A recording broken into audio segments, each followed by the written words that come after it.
Hello, my name is Andrew, and I am the host of this video series called The Humans of RippleX, where I interview our amazing fellows in the RippleX Fellowship and ask them about their passions and what their goals are. So today we have our spectacular Christine with us. Christine, hello.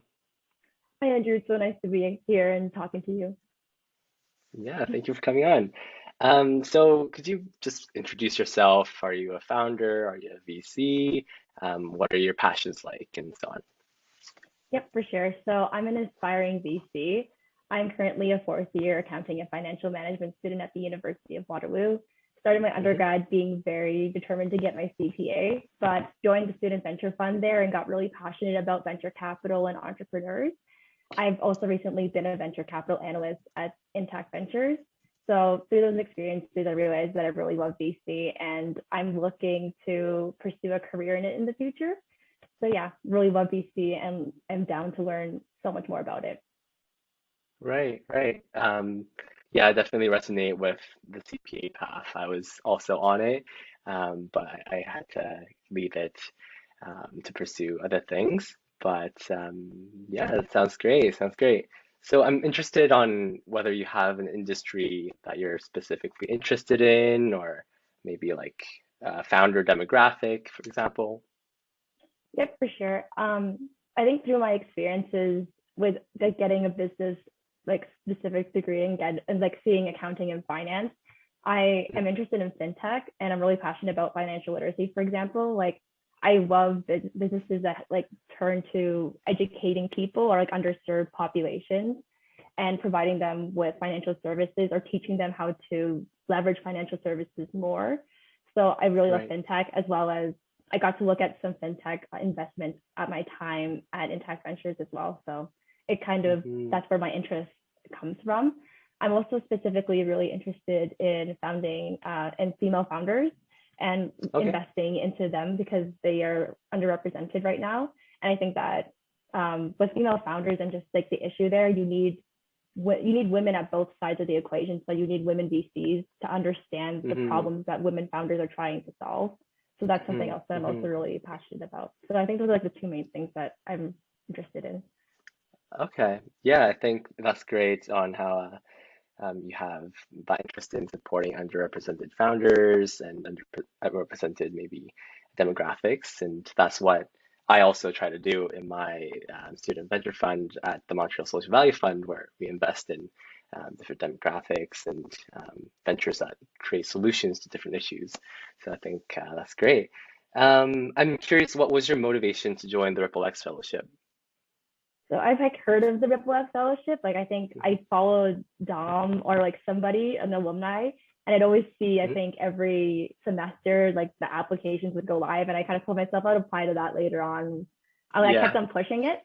But then after my recent co-op, I realized I learned so much about VC and I just wanted to share it with people, or I Hmm. just wanted to talk to people about the cool things that are like happening within the startup ecosystem. Like I couldn't tell my accounting friends because they were too busy auditing companies and they were like or like I couldn't tell my finance friends because they were too busy with like public companies and like looking at stocks. So I Right. think like I wanted to find a group of people where I could just nerd out and just Hmm. talk about all the things that are happening that I find really interesting. And so far it's been just that, and it's been so awesome getting to know all the other fellows in the program, and they're just so cool. Hmm. And I feel like everyone has really cool stories.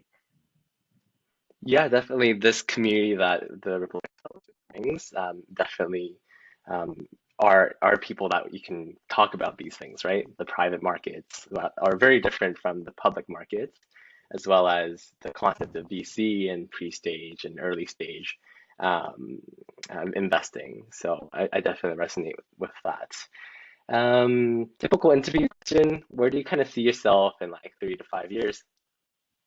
I feel like this is kind of a difficult question to answer because I feel like 5 years Hmm. ago, if you asked me this question, I would have said something completely different. I would have said I would be a CPA, or I'd be like I'd Yeah. be working at a big four accounting firm, and that was my dream.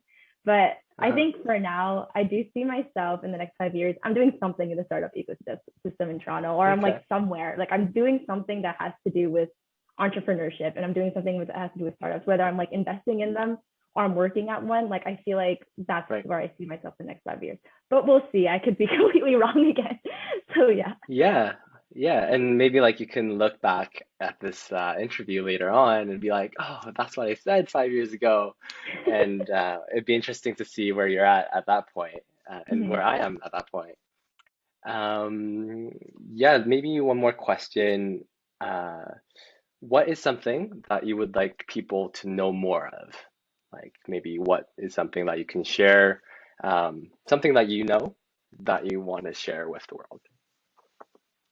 I think I think just in general, I think within like I'm right now I'm like super involved at the Student Venture Fund at my university, and I'm like currently associate, and I'm like helping lead a fund. I think that people need to know more about venture capital. Like I feel like people see startups and get very intimidated, but I want Hmm. venture capital, I think in the future to become more of like an actual institutionalized path. Like people can see themselves coming to a career here. I think that in like the last few years, it's been really easy. It's starting to get easier to be able to get these internships and to get exposure to it. But part of me wishes that like grade 12 Christine knew that this was an option for her, because I Hmm. don't think like Hmm.